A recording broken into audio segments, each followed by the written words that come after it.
প্রায় আধা ঘন্টা অপেক্ষার পর ফাইনালি মন্দিরটা ওপেন হচ্ছে। মন্দিরটা ওপেন হয়ে গেছে, এবার যাচ্ছি।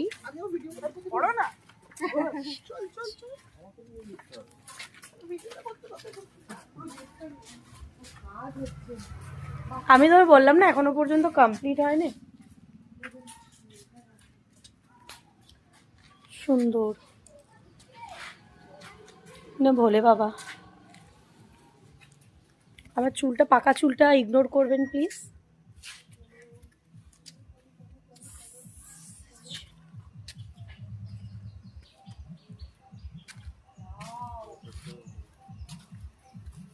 কেমন লাগছে?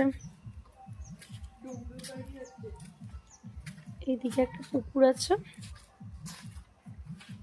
আমি যখন ফার্স্ট এসেছিলাম তখন গরমকাল ছিল, আর গরমকাল থাকার কারণে এইখানে যে এই যে আম গাছগুলোয় প্রচুর পরিমাণে আম হয়েছিল, আর পুকুর ধারে বসে থাকতে খুব ভালো লাগছিল। আর একটা মন্দিরের ভিতরটা তো অবশ্যই দেখাবো, তার আগে আমার যে জিনিসটা বেস্ট লেগেছিলো আগের বার এসে সেটা দেখাচ্ছি। সেটা হচ্ছে এই পুকুরটা, পুকুর ঘাটটায় বসে থাকতে খুব সুন্দর লাগবে। আর এখানে আশপাশে পিকনিক করার জন্য সুন্দর সুন্দর জায়গা আছে, জানি না ভাড়া দেয় কিনা, তবে জাস্ট বলে দিলাম পিকনিক করার সুন্দর সুন্দর জায়গা আছে। সো দেখাচ্ছি,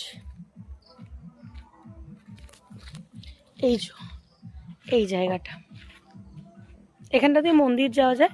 আর পিছনে মানে পুরো এই যে পুরো এরিয়াটাই হচ্ছে মন্দিরের।